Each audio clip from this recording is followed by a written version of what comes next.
Hello everyone, इस video में हम कक्षा 5 की हिंदी की वर्कशीट नंबर 71A करेंगे। दिनांक है इसकी 16 सितंबर। वर्कशीट आपके पाठ्य पुस्तक रिमझिम के पाठ वे दिन भी क्या दिन से ली गई है।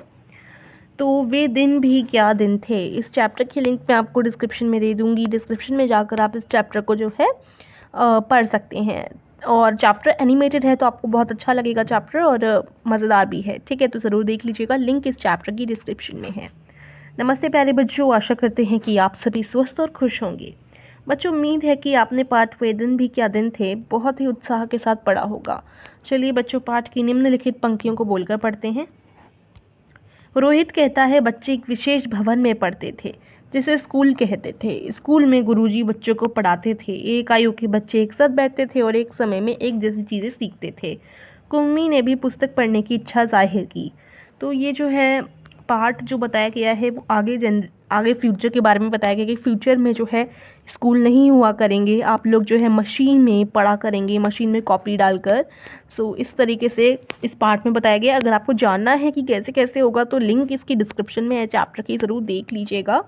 ठीक है ना। सो हिंदी में ऐसे अनेक शब्द हैं जिनके एक से अलग अलग अर्थ होते हैं। जैसे गुरु शब्द का अर्थ है अध्यापक और भारी।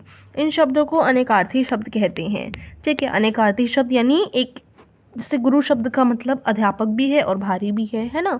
तो ये अनेकार्थी शब्द कहलाएंगे। ठीक है, यानी हम पर्यायवाची भी कह सकते हैं। नीचे दिए गए चित्रों को देखकर अनेकार्थी शब्द लिखिए। जैसे देखो, अंबर, अंबर को हम कपड़ा भी कहते हैं और आकाश भी कहते हैं। इसी प्रकार से घन, घन को हम बादल और हथौड़ा दोनों कहते हैं। तीर को हम नदी का किनारा और बाढ़ कहते हैं। ठीक है ना, मतलब तीर का मतलब नदी का किनारा भी होता है और बाढ़ भी होता है।